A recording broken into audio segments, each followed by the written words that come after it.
Hey everyone, it's Dominic, the Primetime Treasure Hunter. Thanks for coming by to check out another video.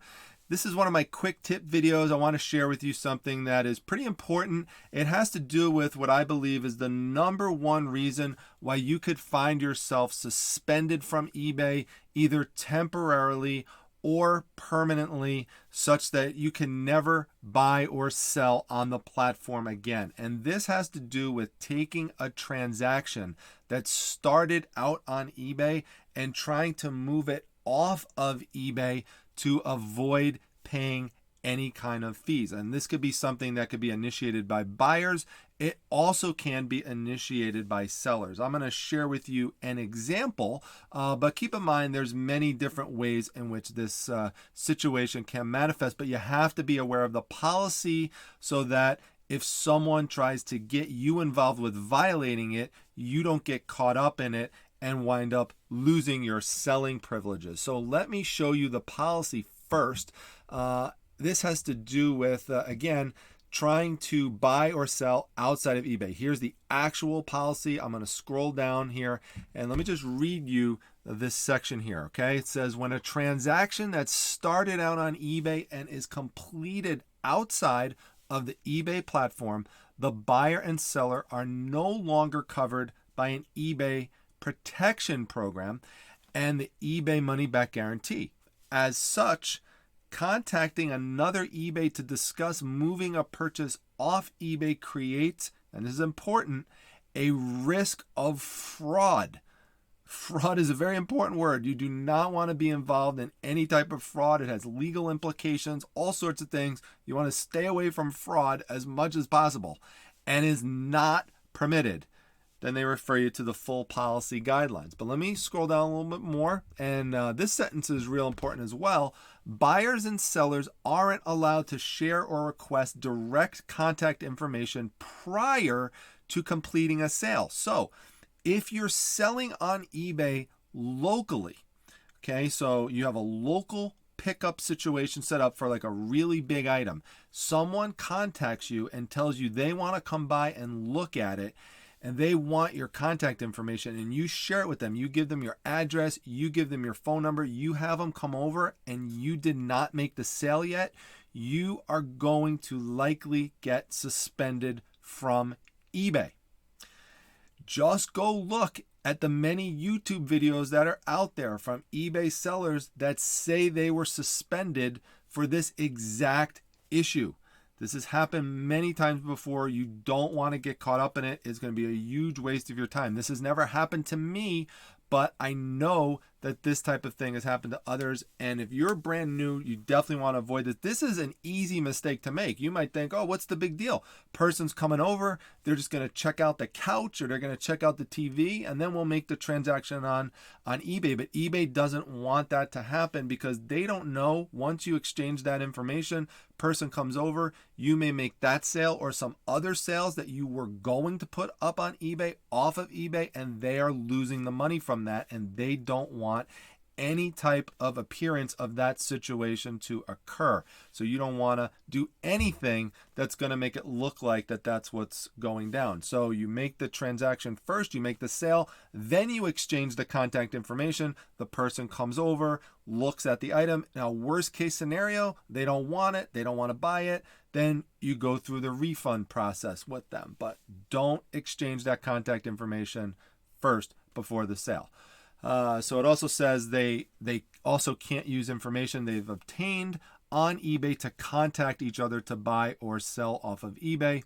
Sellers who listed an item on eBay must pay all fees for the eBay service they've used, even if the sale's completed off of eBay, such as cash on delivery, pay on pickup, or pay by check or money order. Now, I told you there's many ways that this type of situation can manifest. Let me show you what actually happened to me today. I had an item that's in the $100 range, and the person lived in Canada, wanted it shipped there. I have the global shipping program, which again can be expensive for people who are in Canada. So the person just wanted to do everything off of eBay so they didn't have to pay the global shipping program fees.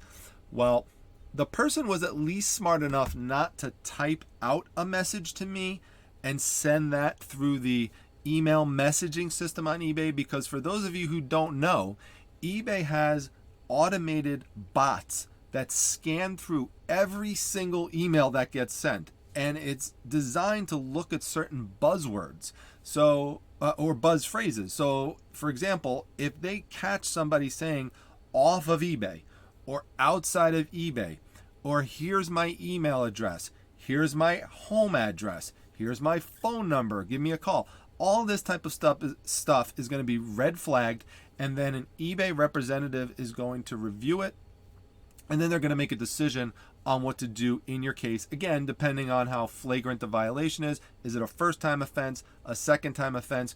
Repeat offenses, they're going to have little to no mercy on you. I'm warning you about that. Do not make the same mistake with eBay 2 times, or you're going to pay the price for it. So let me again show you exactly what happened here. So I told you this person did not send me an actual text message or anything that was typed out, but that even is going to make it look worse when you see what the person did. The person actually took a picture of a message that they wrote on a piece of paper and then sent it to me, thinking that this is going to be some way to bypass eBay's scanning program in which they're scanning the text. And yes, of course, it's not going to be able to scan the text, but if you think eBay's not onto this, you're sadly mistaken, because they know that this type of thing happens. So when an image comes across that looks like that, looks like there's text and stuff scribbled on the bottom, that's going to be a red flag too for them to also check out. And if you notice on the bottom, it says, do these photos violate eBay's policies? If so, let us know. And there's a reply button right there. So let me show you what the actual message says, and you'll see how it violates everything from that policy I just showed you. I could pay you directly by PayPal outside of eBay. $100 shipping into Toronto. My number is, and I blocked it out. The email, blocked it out. You can respond to me there. Again, that violates every single thing that I just went over with you with this policy on offers to buy or sell out of eBay. You cannot do what this person did. So what I suggest you do, if you are a seller in this situation, is not to simply ignore it, because if you ignore it, you do run the risk that eBay may think that you were complicit in something here.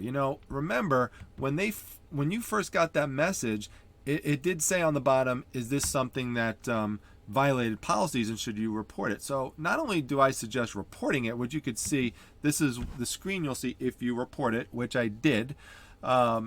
You should also send the buyer a message, so you have something on record that you actually typed out. What I did is actually said, this is a violation of eBay's policies. You cannot take transactions outside of the actual platform because you're trying to get out of paying certain fees.